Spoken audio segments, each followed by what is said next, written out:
Hello students, myself Harilal Jangir, Assistant Professor, Government College बेगाना। BC part third का second paper है। हम start करें। पर्यावरण जैविकी, एनवायरमेंटल बायोलॉजी है का जो सेकंड पेपर है, इसका हम पहला चैप्टर लेते हैं। बेसिक कंसेप्ट ऑफ इकोलॉजी, इसका मीनिंग, इसकी हिस्ट्री, इसको हम देखेंगे। एनवायरमेंट साइंस या इकोलॉजी जो है वो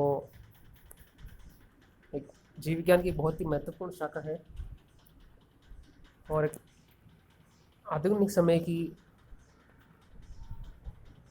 बहुत ही महत्वपूर्ण ब्रांच है, क्योंकि आज समय में पर्यावरण जो समस्याएं हैं वो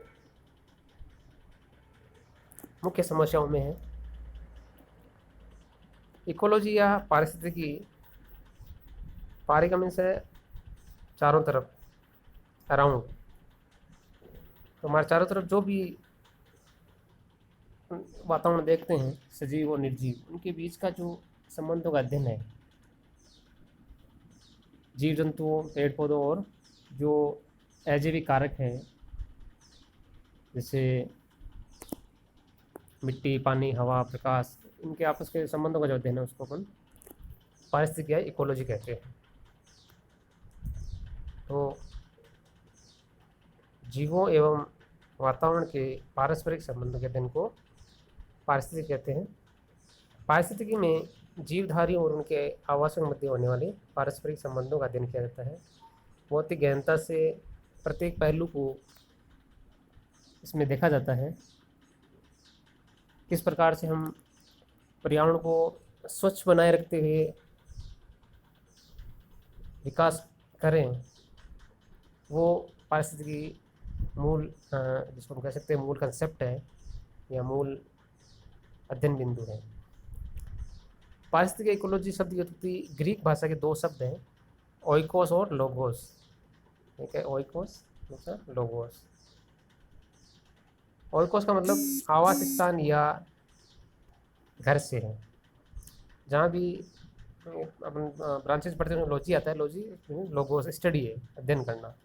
तो इसमें ओइकोस का मतलब घर है, आवास, और लोगोस मतलब स्टडी, तो आवास का अध्ययन, यानी जीवों का उनके प्राकृतिक आवास में अध्ययन ही इकोलॉजी है। इसके अलावा इसमें हम तो आवास में अध्ययन करते हैं तो उसमें सजीव और निर्जीव कारक दोनों रहेंगे।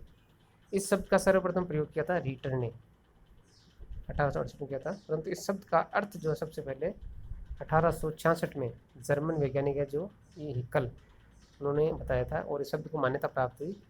तो ई हिकल ने काफ़ी कुछ कार्य किया इस इकोलॉजी क्षेत्र में। अलग अलग वैज्ञानिकों द्वारा इसकी समय समय पर कई परिभाषाएं दी गई हैं। हिकल के अनुसार पारिस्थितिकी प्रकृति की अर्थव्यवस्था से संबंधित ज्ञान है। एल्टन कहते हैं पारिस्थितिकी को प्राणियों का सामाजिक ज्ञान बताया है, और साइंटिफिक नेचुरल हिस्ट्री ने इसे प्राकृतिक विज्ञान कहा है।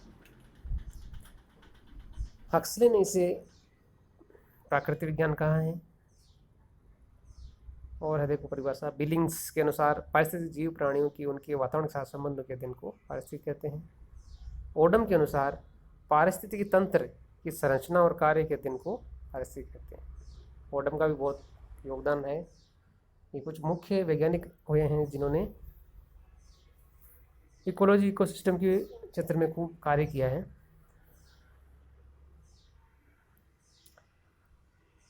तो यहाँ हम देख सकते हैं जीव, वातावरण, उनके बीच में जो आपस संबंध का अध्ययन है वो ही पारिस्थितिकी कहलाएगी।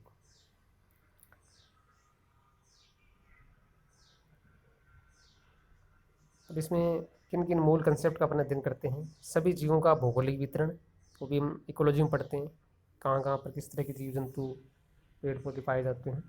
जीवों के समूह में क्षेत्रीय विविधताएं, इन समुदायों की उपस्थिति और क्रियाकलापों में परिवर्तन। ठीक है, जीव वातावरण के मध्य पारस्परिक संबंध, अपने प्राकृतिक वातावरण के अनुसार जीवों में संरचनात्मक और प्रक्रियात्मक संबंध, जीवों और वातावरण के मध्य पाए जाने वाले पारस्परिक संबंधों में पाई जाने वाली विविधताएं, पारस्परिक संबंधों का विकास कैसे हुआ है, प्रकृति की जैविक उत्पादकता क्या है, और मानव जाति की भलाई के लिए प्रकृति का कैसे अपन उपयोग कर सकते हैं, वो भी इसमें अध्ययन करते हैं। और विभिन्न समष्टियों और समुदायों के जीवों के मध्य परस्पर संबंध, ये अपन आगे पढ़ेंगे। पॉपुलेशंस क्या होती है, कम्युनिटीज़ क्या हैं। उससे पहले अपन लेते हैं हिस्ट्री ऑफ इकोलॉजी। जिस प्रकार विज्ञान की सभी शाखाओं का अपना एक निश्चित इतिहास होता है, उसी प्रकार अपनी इकोलॉजी का भी अपना इतिहास है। वैसे तो जीव विज्ञान की नई शाखा है और इसका जन्म लगभग 1900 से माना गया है, परंतु अरस्तु के लेखों में बहुत कुछ पारिस्थितिक संबंधित ज्ञान उपलब्ध था। ग्रीक वैज्ञानिक हैं हिप्पोक्रेट्स, जो इन्होंने उनका काफ़ी कुछ लिखा है उन्होंने, हवा, पानी और स्थान, इनको पारिस्थितिक दृष्टि से महत्वपूर्ण बताया है। थियोफ्रेस्टस को ही वास्तविक रूप से सर्वप्रथम पारिस्थितिकवेत्ता माना जाता है, इन्होंने बहुत काम किया है। 1859 में फ्रांस के प्राणी विज्ञानी थे जोफ्री सेंट हिलेरी ने जीव वातावरण के संबंध के अध्ययन को व्यवहार की इथोलॉजी कहा। मोबियस ने समुदाय के अध्ययन को बायोसिनोसिस नाम दिया। तो बायोसिनोसिस नाम किसने दिया है, मोबियस ने। और एक नाम और है माइक्रोकोज्म, वो नाम दिया फोर्ब्स ने। समुदाय के अध्ययन को, कम्युनिटी के अध्ययन को माइक्रोकोज्म नाम दिया। रिटर्न ने किया था, इकोलॉजी शब्द का प्रयोग किया था, ठीक है। और हिकल ने इस शब्द की विस्तृत विवेचना की और पारिस्थितिक जो शब्द इकोलॉजी शब्द है वो उसको मान्यता प्राप्त हुई। तो मुख्य रूप से इसमें काम किसने किया, हिकल ने। तो इकोलॉजी शब्द जो वो रिटर्न ने दिया, लेकिन इसको शब्द की जो विस्तृत व्याख्या की गई वो हिकल के द्वारा की गई। नेक्स्ट अपन देखते हैं, पारिस्थितिकी में सेल्फोर्ड का योगदान महत्वपूर्ण रहा है। सहिष्णुता का जो नियम अपन आगे पढ़ेंगे चैप्टर्स में, उसमें भी सेल्फोर्ड हमने सहिष्णुता का नियम दिया। और क्लीमेंट्स एक वैज्ञानिक, उन्होंने पारिस्थितिकी अनुक्रम इकोलॉजिकल सक्सेशन को प्रतिपादित किया, यानी किस प्रकार से किसी भी स्थान पर किस प्रकार से वनस्पतियों का विकास होता है, सबसे पहले कौन सी आती है, उसके बाद किस तरह वो एक क्रमिक रूप से जो विकास होता है उसको अपन इकोलॉजिकल सक्सेशन कहते हैं, वो बताया क्लीमेंट ने।